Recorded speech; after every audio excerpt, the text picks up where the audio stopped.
ہیں دعاؤں میں افطار کی رقطیں ہیں۔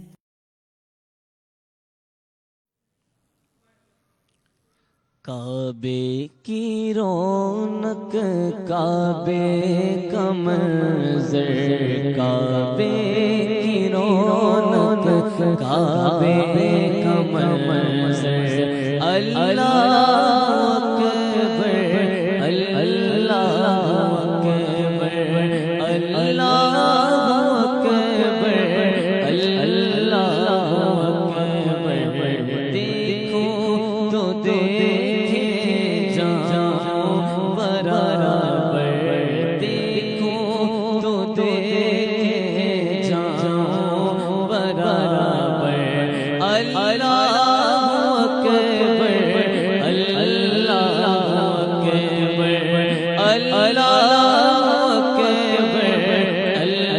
اللہ اکبر اللہ اکبر اللہ اکبر۔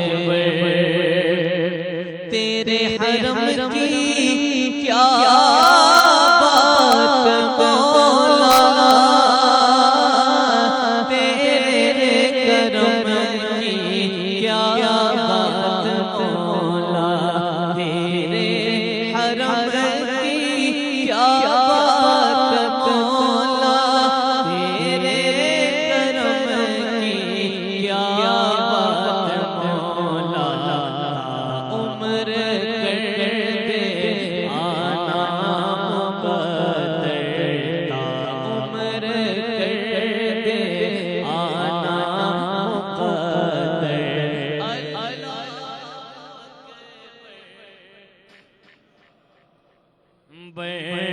اللہ اکبر اللہ اکبر۔ مولا صفی اور کیا چاہتا ہے، بس مغفرت کی عطا چاہتا ہے، بخشش کے طالب اپنا کرم کر، اللہ اکبر اللہ اکبر۔ کعبے کی رونق کعبے کا منظر، کعبے کی رونق کعبے کا منظر، اللہ اکبر اللہ اکبر، دیکھو تو دیکھے جاؤ برابر، اللہ اکبر اللہ اکبر۔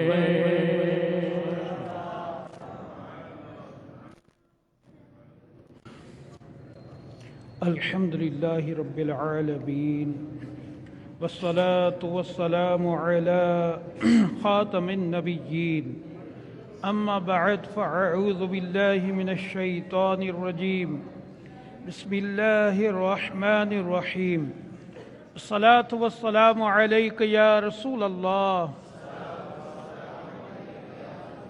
وعلى آلك وأصحابك يا حبيب الله، الصلاة والسلام عليك يا نبي الله وعلى آلك وأصحابك يا نور الله، نويت سنة الاعتكاف۔ اللہ عز و جل کے پیارے نبی، آخری نبی محمد عربی صلی اللہ تعالی علیہ وآلہ وسلم کا ارشاد پاک ہے کہ جو بندہ محبت اور شوق کے ساتھ 3 مرتبہ دن میں اور 3 مرتبہ رات میں مجھ پر درود پاک پڑھے، اللہ پاک پر حق ہے کہ اس کے اس دن اور اس رات کے گناہ معاف کر دے۔ صلو علی الحبیب صلی اللہ تعالی علی محمد صلی اللہ علیہ وسلم۔ اے پیارے اسلامی بھائیو، الحمدللہ افطار اجتماع کا سلسلہ ہے، آئیے اچھی اچھی نیتیں کر لیجئے کہ میں اللہ عز و جل کی رضا پانے کے لیے ثواب کی نیت سے انشاءاللہ بیان سنوں گا، باادب بیٹھوں گا اور توجہ سے سنوں گا۔ اے عاشقان رسول، ہمارا دل یہ سب سے قیمتی سرمایہ ہے، اسے گناہوں سے پاک کرنا مطلوب دین ہے، یہی اصلاح کا راز ہے، اسی سے آدمی سنور جاتا ہے، اسی سے کام بنتے ہیں۔ اللہ پاک کے آخری نبی رسول ہاشمی مکی مدنی محمد عربی صلی اللہ تعالی علیہ وآلہ وسلم نے ارشاد فرمایا، سن لو، بے شک جسم میں خون کا ایک لوتھڑا ہے، جب وہ ٹھیک ہو جائے تو تمام جسم ٹھیک ہو جاتا ہے، اور جب وہ لوتھڑا بگڑ جائے تو سارا جسم بگڑ جاتا ہے۔ سن لو، وہ لوتھڑا دل ہے۔ اس حدیث پاک کی شرح میں علماء فرماتے ہیں، بندے کے تمام کام اس کے دل سے وابستہ ہیں۔ اگر دل پاک صاف ہے، اس میں اللہ پاک کی محبت ہو، اللہ پاک کے محبوب بندوں کی محبت ہو، دل میں اللہ پاک کا اور اس کی نافرمانی کا خوف ہو، تو بندے کے تمام کام درست ہو جاتے ہیں۔ بندہ گناہوں سے بچنے لگتا ہے، بلکہ گناہ میں پڑنے کے خوف سے، شبہات سے بھی بچنے لگتا ہے۔ اور اگر دل بگڑ جائے، دل نفسانی خواہشات کا پیروکار ہو جائے، اس میں خوف خدا نہ رہے، بندے کے سب کام بگڑ جاتے ہیں، اور بندہ نفسانی خواہشات کے فندے میں گرفتار ہو کر گناہوں میں مبتلا ہو جاتا ہے۔ اسی لیے کہتے ہیں دل تمام جسم کا بادشاہ ہے، اور تمام اعضاء اس کا لشکر ہیں۔ اگر بادشاہ نیک ہو تو لشکر بھی نیک ہو جاتا ہے، اور اگر بادشاہ بگڑ جائے تو پورا لشکر بگڑ جاتا ہے۔ صحابی رسول حضرت انس رضی اللہ تعالیٰ عنہ سے روایت ہے، اللہ پاک کے پیارے اور آخری رسول، رسول مقبول صلی اللہ تعالیٰ علیہ وآلہ وسلم نے ایک شخص کو فرمایا، جو تیرے دل میں کھٹکے اسے چھوڑ دو، یعنی یہاں تک کہ کوئی کھٹک باقی نہ رہے۔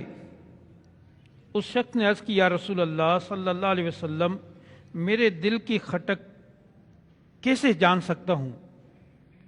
فرمایا، جب تم کچھ کرنے لگو تو اپنے سینے پر ہاتھ رکھ کر دیکھ لیا کرو، بے شک دل حرام پر لرزتا ہے، دل حرام پر لرزتا ہے اور دھڑکن تیز ہو جاتی ہے، اور حلال کام پر دل پر سکون ہوتا ہے۔ اے عاشقان رسول، اللہ پاک نے ہمارے دل میں یہ خاصیت رکھی ہے کہ برا کام کرنے لگیں تو دل کی دھڑکن تیز ہو جاتی ہے۔ شاید ہم میں سے بہت ساروں کو اندازہ ہوگا کہ جب بندہ پہلی مرتبہ کوئی برا کام کرتا ہے تو دل پر گھبراہٹ طاری ہوتی ہے۔ مثلا چور جب پہلی مرتبہ چوری کرتا ہے، یا شرابی جب پہلی مرتبہ شراب پیتا ہے، سودی کام کرنے والا جب پہلی بار سود کا کام لیتا ہے یا دیتا ہے تو دل گھبراتا ہے، دھڑکن تیز ہو جاتی ہے۔ اگر اس وقت آدمی دل کی سن لے، ضمیر سے اٹھنے والی آواز کو مان لے اور گناہ سے رک جائے تو دل کی یہ کیفیت باقی رہتی ہے۔ اور اگر بندہ اس وقت دل کی فکر نہ کرے بلکہ برائی کر ڈالے تو آہستہ آہستہ اس برائی کا عادی ہو جاتا ہے، اور یوں دل پر سیاہی چھا جاتی ہے اور دل کی کیفیت تبدیل ہو جاتی ہے۔ اس سے پتہ چلتا ہے کہ ہمارا دل اچھے برے کی تمیز رکھتا ہے، لیکن جب اس پر گناہوں کی سیاہی چڑھ جائے تو دل بالکل گناہوں سے ناپاک ہو جائے، تب یہ اچھائی برائی کی تمیز نہیں کر پاتا۔ ایک صحابی